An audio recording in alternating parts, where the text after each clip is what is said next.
السلام علیکم ورحمۃ اللہ وبرکاتہ۔ کتاب مکاشفۃ القلوب، باب 28واں، ذکر مرگ، موت کا ذکر۔ فرمان نبی صلی اللہ تعالی علیہ وسلم ہے، کثروا من ذکری ہاضم اللذات، لذتوں کو مٹانے والی یعنی موت کو بہت یاد کرو۔ اس فرمان میں یہ اشارہ ہے کہ انسان موت کو یاد کر کے دنیاوی لذتوں سے کنارہ کش ہو جائے تاکہ اسے بارگاہ ربوبیت میں مقبولیت حاصل ہو۔ موت کو یاد کرنے والا شہیدوں کے ساتھ اٹھایا جائے گا۔ فرمان نبوی ہے، اگر تمہاری طرح جانور موت کو جان لیتے تو ان میں کوئی موٹا جانور کھانے کو نہ ملتا۔ حضرت عائشہ رضی اللہ تعالی عنہا نے پوچھا، یا رسول اللہ صلی اللہ تعالی علیہ وسلم، کسی کا حشر شہیدوں کے ساتھ بھی ہوگا؟ آپ نے فرمایا، ہاں، جو شخص دن رات میں 20 مرتبہ موت کو یاد کرتا ہے وہ شہید کے ساتھ اٹھایا جائے گا۔ اس فضیلت کا سبب یہ ہے کہ موت کی یاد دنیا سے دل اچاٹ کر دیتی ہے اور آخرت کی تیاری پر اکساتی ہے، لیکن موت کو بھول جانا انسان کو دنیاوی خواہشات میں منہمک کر دیتا ہے۔ فرمان نبوی ہے کہ موت مومن کے لیے ایک تحفہ ہے، اس لیے کہ مومن دنیا میں قید خانے جیسی زندگی بسر کرتا ہے، اسے اپنی خواہشات نفسانی کی اور شیطان کی مدافعت کرنا پڑتی ہے، اور یہ چیز کسی مومن کے لیے عذاب سے کم نہیں، مگر موت اسے ان مصائب سے نجات دلاتی ہے، لہٰذا یہ اس کے لیے تحفہ ہے۔ فرمان نبوی ہے کہ موت مسلمان کے لیے کفارہ ہے۔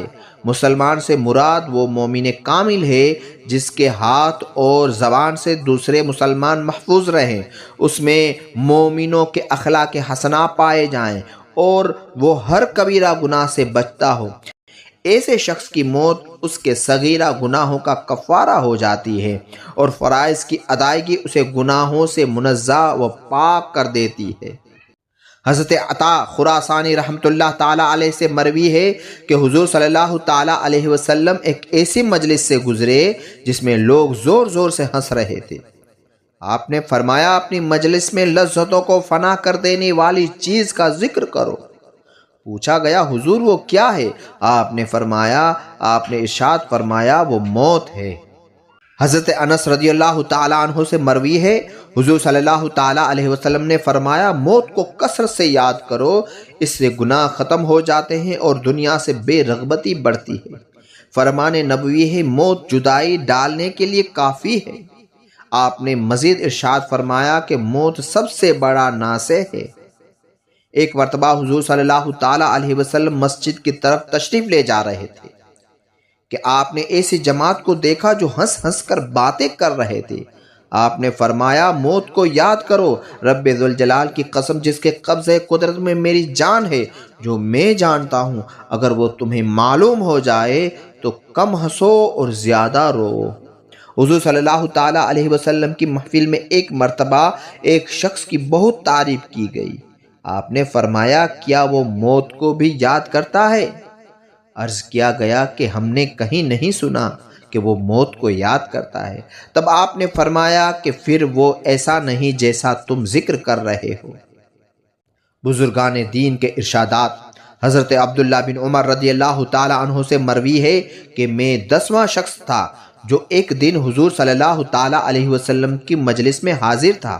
ایک انصاری جوان نے پوچھا، یا رسول اللہ صلی اللہ تعالی علیہ وسلم، سب سے زیادہ باعزت اور ہوشیار کون ہے؟ آپ نے فرمایا، جو موت کو بہت یاد کرتا ہے، اس کے لیے زبردست تیاری کرتا ہے، وہ ہوشیار ہے، اور ایسے ہی لوگ دنیا و آخرت میں باعزت ہوتے ہیں۔ حضرت حسن رحمۃ اللہ تعالی علیہ کا قول ہے کہ موت نے دنیا کو ذلیل کر دیا ہے، اس میں کسی عقل مند کے لیے مسرت ہی نہیں ہے۔ حضرت حسن رحمۃ اللہ تعالی علیہ کا قول ہے کہ موت نے دنیا کو ذلیل کر دیا ہے، اس میں کسی عقل مند کے لیے مسرت ہی نہیں ہے۔ حضرت ربیع بن خیثم کا قول ہے کہ مومن کے لیے موت کا انتظار سب انتظاروں سے بہتر ہے۔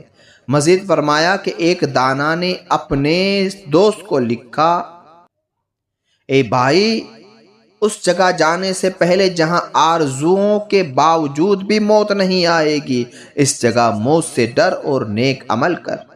امام ابن سیرین کی محفل میں جب موت کا ذکر کیا جاتا تو ان کا ہر عضو سن ہو جاتا تھا۔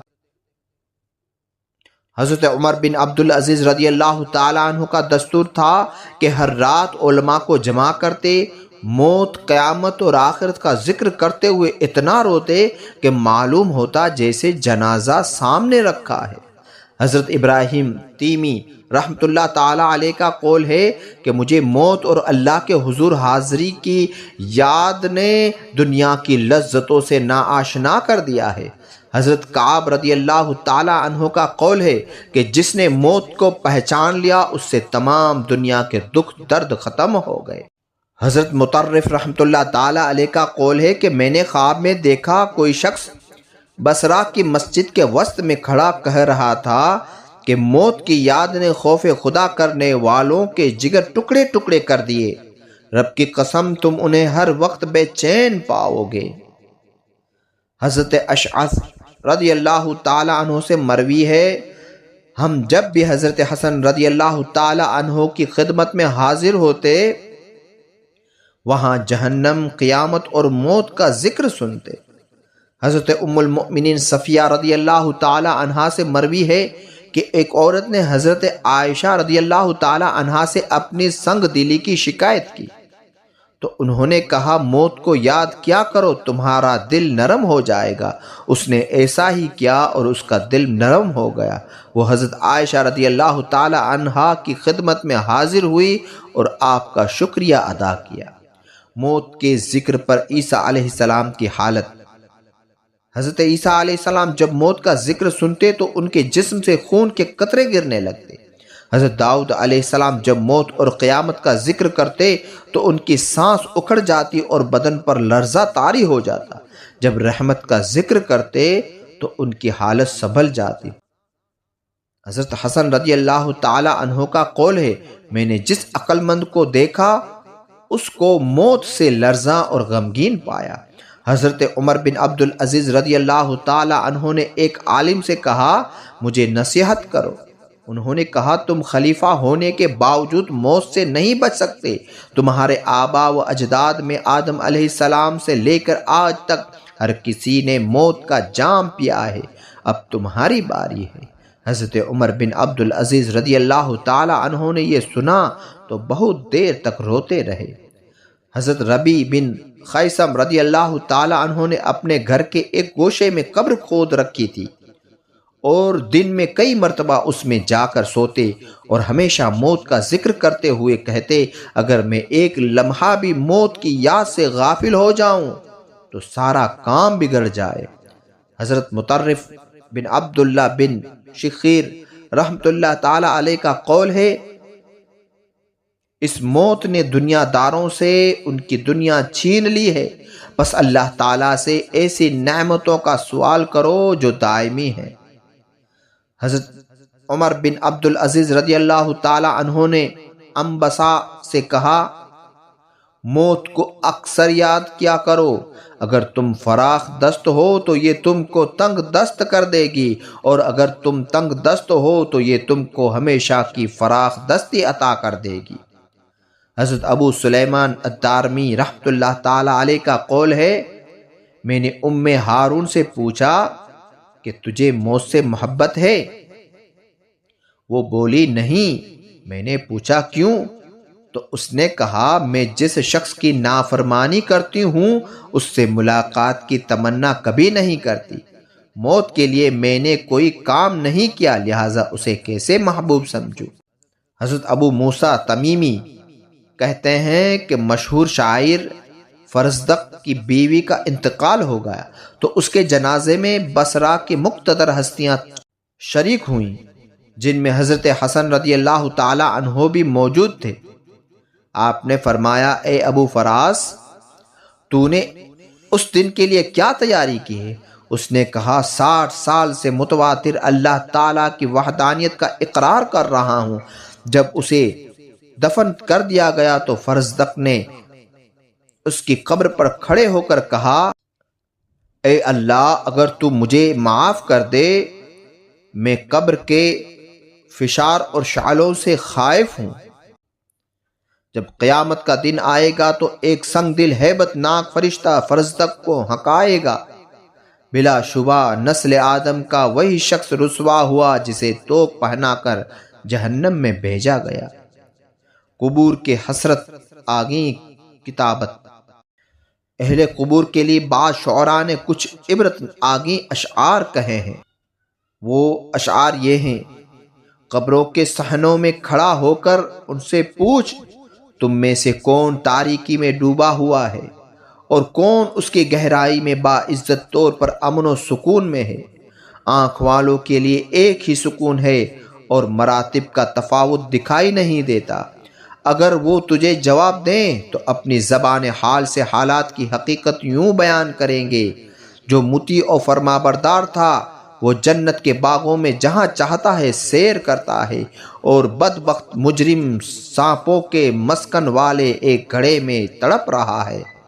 اس کی طرف بچھو دوڑ دوڑ کر بڑھ رہے ہیں اور اس کی روح اس کی وجہ سے سخت عذاب میں ہے۔ حضرت مالک بن دینار رحمۃ اللہ تعالی علیہ فرماتے ہیں کہ میں قبرستان سے یہ شعر پڑھتا ہوا گزرا، میں نے قبرستان میں آ کر پکارا کہ عزت دار اور فقیر کہاں ہے؟ اپنی پاک دامنی پر فخر کرنے والا اور بادشاہ کہاں ہے؟ حضرت مالک بن دینار رحمۃ اللہ تعالی علیہ فرماتے ہیں کہ میرے سوالات کا قبروں سے یہ جواب آیا: سب فنا ہو گئے، کوئی خبر دینے والا نہیں، سب کے سب مر گئے، ان کے نشان بھی مٹ گئے۔ صبح ہوتی ہے اور شام ہوتی ہے اور ان کی حسین صورتیں مٹی بگاڑتی چلی جاتی ہے۔ اے گزرے ہوں کے متعلق پوچھنے والے، کیا تو نے ان قبروں سے عبرت حاصل کی ہے؟ ایک اور قبر پر لکھا ہوا تھا: وہ قبریں جن کے رہنے والے من و مٹی کے نیچے خاموش پڑے ہیں، زبان حال سے تجھے یہ کہہ رہے ہیں: اے لوگوں کے لیے دنیا جمع کرنے والے، تجھے تو مر جانا ہے، پھر یہ دنیا تو کس کے لیے جمع کرتا ہے؟ ابن سماک رحمۃ اللہ تعالی علیہ کہتے ہیں کہ میں قبرستان سے گزرا، ایک قبر پر لکھا تھا: میرے رشتہ دار میری قبر کے پہلو سے انجان بن کر گزر جاتے ہیں، انہوں نے میرا مال تو تقسیم کر لیا مگر میرا قرض نہ اتارا، اپنے اپنے حصے لے کر وہ خوش ہیں، ہائے افسوس وہ مجھے کتنی جلدی بھول گئے ہیں۔ ایک اور قبر پر یہ لکھا دیکھا: موت نے دوست کو دوستوں کی محفل سے اچک لیا اور کوئی دربان چوکیدار اسے نہ بچا سکا۔ وہ دنیاوی آسائشوں سے کیسے خوش ہو سکتا ہے جس کی ہر بات اور ہر سانس کو گنا جائے؟ اے غافل، تو نقصان میں سرگرم ہے اور تیری زندگی خواہشات میں ڈوبی ہوئی ہے۔ موت کسی جاہل پر جہالت کے باعث اور کسی عالم پر علم کے باعث سبب رحم نہیں کرتی۔ موت نے کتنے بولنے والوں کو قبر میں گونگا بنا دیا، وہ جواب ہی نہیں دے سکے۔ کل تیرا محل عزت سے معمور تھا اور آج تیری قبر کا نشان بھی مٹ گیا ہے۔ ایک اور قبر پر لکھا تھا: جب میرے دوستوں کی قبریں اونٹ کی کوہانوں کی طرح بلند اور برابر ہو گئیں تو مجھے معلوم ہوا، اگرچہ میں رویا اور میرے آنسو بہنے لگے مگر ان کی آنکھیں اسی طرح ٹھہری نہیں، انہوں نے آنسو نہیں بہا ہے۔ ایک طبیب کی قبر پر لکھا ہوا تھا: جب کسی نے مجھ سے پوچھا تو میں نے کہا کہ لقمان جیسا طبیب اور دانش مند بھی اپنی قبر میں جا سویا۔ کہاں ہے وہ جس کی طب میں شخصیت مسلم تھی اور اس جیسا کوئی ماہر نہ تھا؟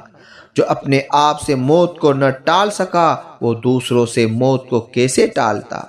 ایک اور قبر پر لکھا ہوا تھا: اے لوگوں، میری بہت سی تمنائیں تھیں مگر موت نے انہیں پورا کرنے کی مہلت نہ دی۔ اللہ سے ڈرو اور اپنی زندگی میں نیک عمل کر۔ میں اکیلا یہاں نہیں آیا بلکہ ہر کسی کو یہاں آنا ہے۔